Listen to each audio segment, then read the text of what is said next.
A year ago next week, I received a letter by certified mail.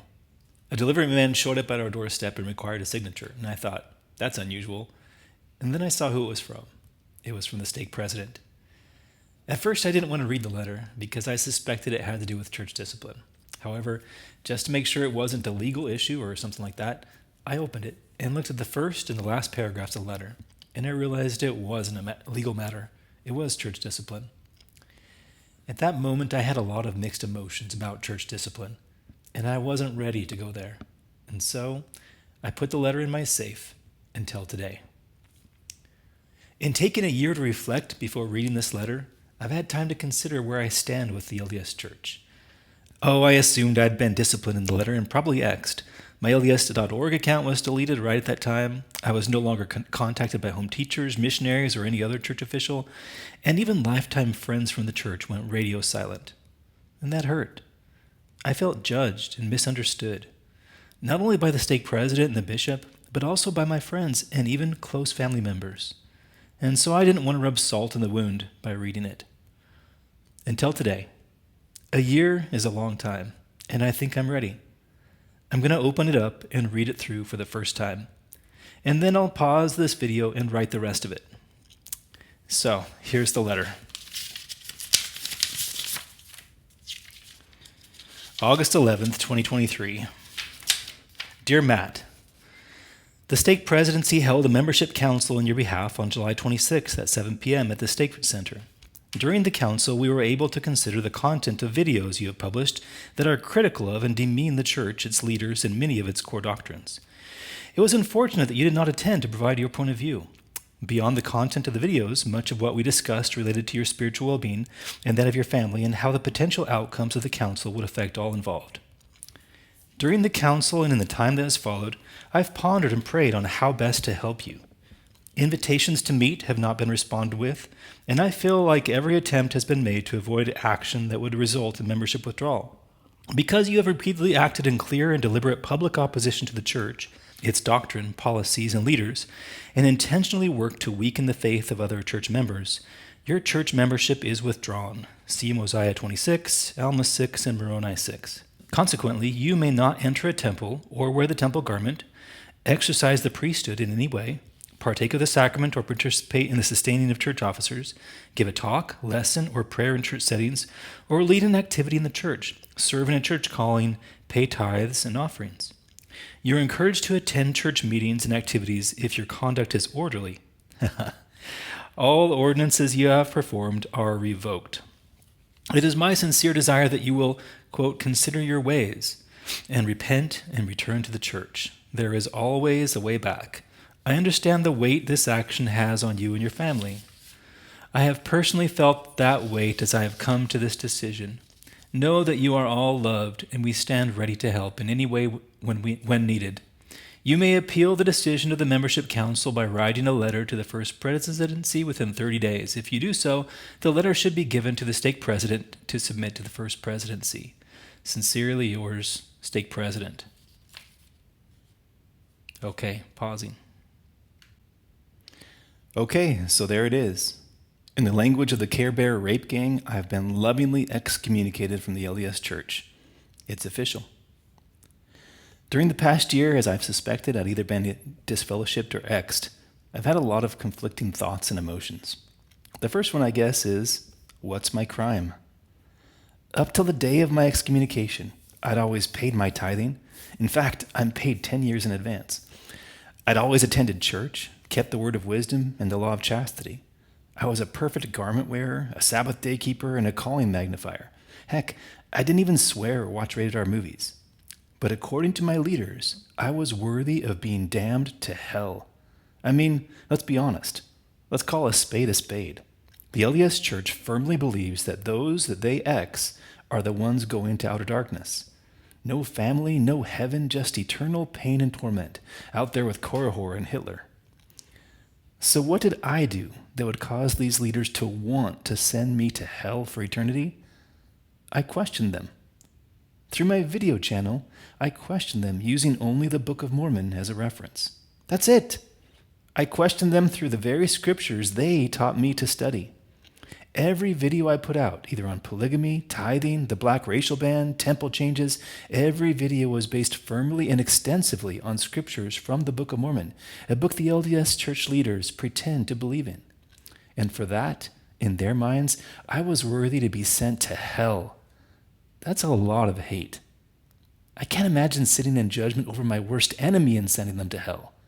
It's kind of scary, really. So, in the letter, my stake president says, no sacrament, no temple, no priesthood. I can't even pray or even pay my tithing to them. Does that mean I get my prepaid tithing back, Bishop? I was sad to lose my calling as gospel doctrine teacher. I loved that calling. But really, the more I saw in the Book of Mormon and the more I realized what was wrong in church, I asked myself, wouldn't I have left anyway? And that's a tricky question. Until the time I was called in for discipline, my channel was an anonymous online journey, an outlet for what I was reading in the scriptures, a way to vent my true beliefs without it touching those who knew me. And I didn't want to touch those closest to me. My video channel was a way for me to not go crazy with the cognitive dissonance within my own head. It was the only place I could acknowledge everything I was seeing and understanding without wearing it on my sleeve to church, without risking my friends and family. And maybe that was cowardly. No, not maybe. It was cowardly. But what a choice. To be honest about what the Book of Mormon says, or to keep it all inside. My family and church community was all I knew. I didn't want to lose them. I was afraid of the dark beyond. And so, when I was called in by my bishop, and later by the stake president, they had one message for me: take down my channel or else.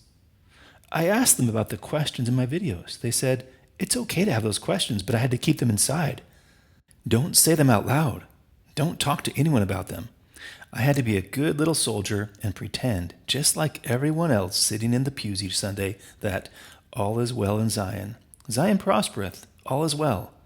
Or else. The or else was big. In addition to my leaders, some of the closest people in my life also began telling me to take down my channel.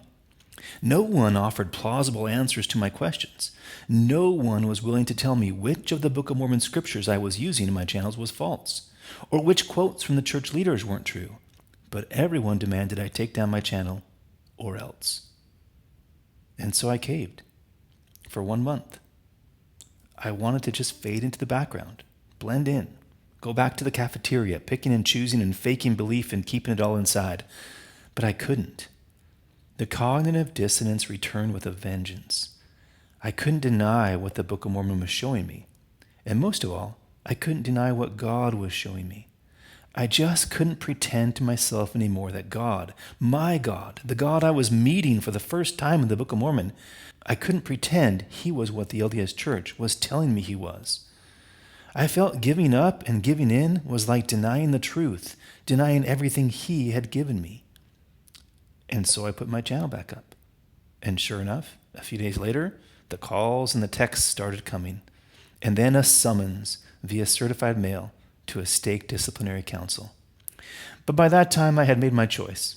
Instead of going to the council, I sent my stake president a simple email. Dear President, in response to the certified letter you sent to me yesterday, I have just one thing to share. Phil Wickham's The Jesus Way. May God bless you, and may we follow Jesus Christ's simple, repeated request, judge not, that ye be not judged. Your brother, Matt. The YouTube link was to Phil Wickham's song, The Jesus Way. The lyrics of that song fit my feelings powerfully at that time. In it he says, if you curse me, then I will bless you. If you hurt me, I will forgive. And if you hate me, then I will love you. I choose the Jesus way. And then I asked the president Christ's own simple request, to judge not, that ye be not judged. Of course, he judged me anyway. A phrase in the Book of Mormon has occurred to me many times since that moment. It's a phrase that occurs 3 different times with the same warning in the book. And this one in Helaman sums it all up. It says, behold, it is for the righteous sake that ye are spared. But behold, the time cometh, saith the Lord, that when ye shall cast out the righteous from among you, then shall ye be ripe for destruction. I don't wish destruction on anyone, My daily prayer is that God will have mercy on all of us, my loved ones and my enemies alike. But I also can't deny his clear patterns and promises. And so I mourn that the LDS Church, which is home to lots of my family and friends, is casting out so many of those who are coming to a knowledge of the truth of the Book of Mormon. I was so deeply affected when Rob Fotheringham was excommunicated. It was such a dark day for me. And when Justin Grifton was exed, I felt deep sadness too. What is the church doing? Why is it denying the facts of its history? Why does it deliberately continue to deny the truth in order to deceive? And especially, why is the LDS Church choosing to stone the prophets of the Book of Mormon? How can God not be saddened by this? As he says, "Woe unto you, when ye shall cast out the righteous from among you, then shall ye be ripe for destruction." And so I left the church. It was hard to wake up on Sunday mornings and have nowhere to go. It was hard to be cut off from family and friends. For a while I felt so lonely. But at the same time, almost as soon as I made the choice to leave, what a great weight was lifted from my soul. What a feeling of freedom came into my life. I was comforted by a peace I'd never known before. Yeah, I mourned the loss of family and friends, and I still struggle each day to continue to understand the Book of Mormon and who God is. But it's like he's removed an immense filter from my eyes, and I can finally see him and the Book of Mormon clearly. So the big question now is, am I going to LDS hell? In my last meeting with my bishop after I put my channel back up, while he tried to impress upon me the eternal consequences of my decision, I turned to him and said, according to the church, one of my beloved children who has left the church is already going to LDS hell, and I'd rather be with him than with the church. And that's still true today. Months after my meeting with the bishop, David Archuleta released his song called Hell Together, about his mom choosing to leave the LDS church with him, and according to them, go to hell. Her response to them was, "David and I will go to hell together." When I heard that song, I was so deeply touched. Heaven would be hell without my family. I don't believe in that LDS hell anymore, nor do I believe the LDS church is the gatekeeper to heaven. I'm so grateful to the God I'm coming to know now, the true God of the Book of Mormon. He is merciful. I'd so much rather be with him than with the God of the LDS church. The Book of Mormon God gives me hope, not just for myself, but for all of my beloved family. And what about my former friends? I have better, truer friends now, friends who love me in spite of my beliefs, not because of them. And our life? We're so much more at peace now, especially inside our home. We don't have to judge each other anymore. It's wonderful. And truth? Oh my goodness. It's so sweet to believe in the simple truths of the Book of Mormon and no longer have to twist myself into a mental pretzel to justify the inconsistent and ever-changing doctrines of the LDS Church. And so now, after a year, I realize that I'm eternally grateful to be excommunicated. It's such a treasure. Bishop, if you ever watch this video, I want to thank you. Stake President, thank you. I don't admire your actions, but I thank you for the results. You have blessed my life. You have helped to set me free. When Jesus Christ appeared to the Lehites, he told them, "Blessed are all they who are persecuted for my name's sake, for theirs is the kingdom of heaven." I don't pretend to be persecuted in any way like those people of old, but if I can stand up for truth of the Book of Mormon and by so doing be singled out for scorn and judgment and excommunication by my leaders, to be branded with a scarlet A for apostate on my forehead, then I wear that brand gladly. I'd like to end this with a final note to my leaders. One day, when you and I stand together at the judgment bar of God, I hope you find it in your hearts to forgive me for whatever it is you think I've done. And if you've been guilty of judging me or casting me out, I hope at that day to wrap my arms around you and say to God, just as Justin Griffin said, "Drop the charges. Drop the charges, please, God. Have mercy on all of us." Let's forgive each other. Let's be merciful. We may be on different paths now, but at the end of the day, I hope God has mercy on all of us. I love God. I love his work, his glory, this life he has given us. And for the life I have left, I want to serve and follow him. Let's do it together.